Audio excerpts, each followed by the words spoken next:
Today we're going to do a lithium battery install. We've got Battle Born Lithium batteries, and we're going to upgrade from our lead acid. Currently have 170 amp hours of lead acid battery, and we're going to move up to 300 amps of lithium ion power.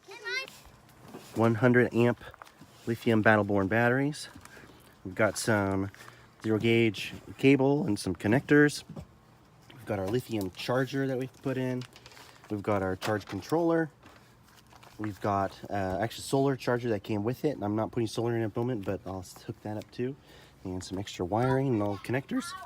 And we're gonna take off the lead acid and we're gonna reroute everything into the inside the storage bay. I'm sweeping out the storage bay so it's not super dirty. Why are you sweeping it out? So that Daddy doesn't have to get in the dirty, I guess. Why am I gonna go in there? Because you need to put the batteries in. Come on, Dad. In our lithium install today, I'm going to remove the lead acid batteries that are on the tongue, and then I'm going to put the new lithium batteries on the inner storage bay. And I'm doing that for 2 reasons. One, because they do better at moderate temperatures, so freezing temperatures, the lithium's not as happy. And then also, they're really expensive. So I really don't want them hanging out on the tongue. I would like them a little bit more secured. They don't off-gas, so you don't have to worry about having them inside. So I'm going to be putting them inside this storage bay right here. I moved the panels off of the back of the electrical outlets to give myself a little more space to work. Put those back up when we're done. And it's going to go in the center area there. So I think I've got all the right cables and everything. We'll get this done. The lithium in place, and just use some little L brackets on the bottoms to kind of hold them in place. They're heavy, so I don't think they're going to move around anywhere. Ran into a problem.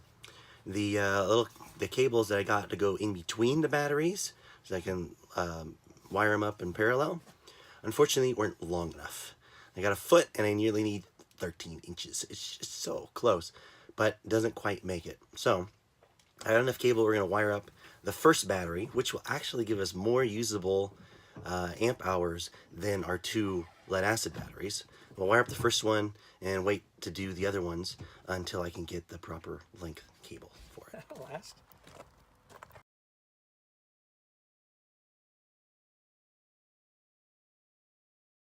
Kicking our wires into a little panel, and this little guy breaks off.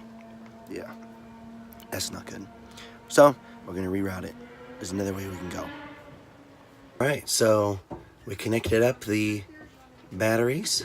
Actually, we just connected the one battery and connected up, and lights go on, and plugged in the charge monitor. And it's registered. The batteries are fully charged, and good to go. Good job.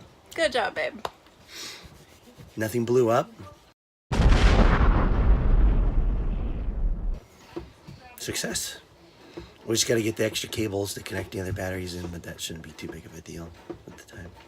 You'll see here that I did make a mistake when I was drilling a hole for the panel.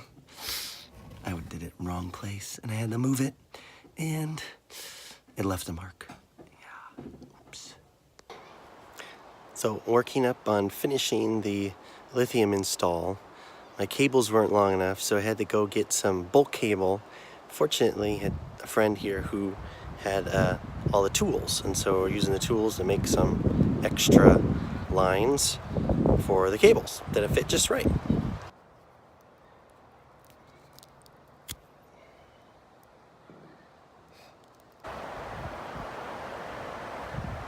It was too windy outside on the truck, so I come inside and see if I get my little torch to work better for the shrink wrap on the ends of the cables.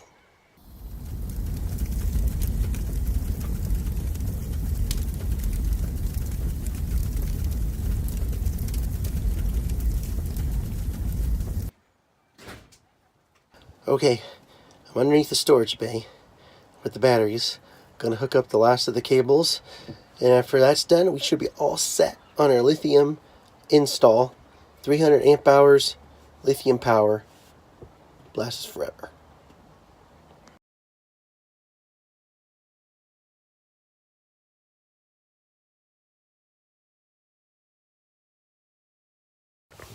once again, I have a ratchet set. I should actually use that ratchet set. It might be helpful. The right tools for the right job.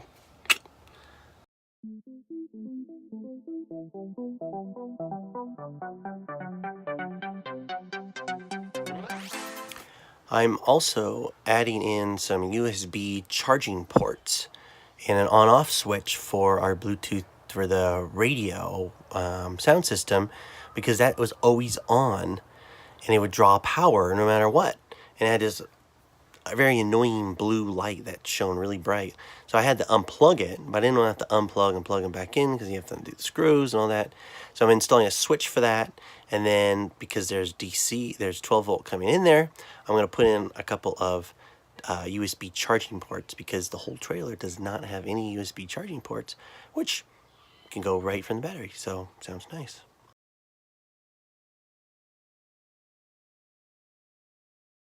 So this has been the first test with the boondocking with our lithium batteries, and we've done 3 nights and we're down to only 75% on our battery. So big win there. Definitely have plenty of juice, actually maybe way more than we need, since we can't go too much longer without emptying our tanks. But it gives us the ability to go multiple places, empty the tanks, and still not have to charge for a decent amount of long time for us. So big win, very happy with it. The lithium setup, and it's working really good. Love the controllers for the Bluetooth access and the lighter weight on the rig and everything. So it's been great.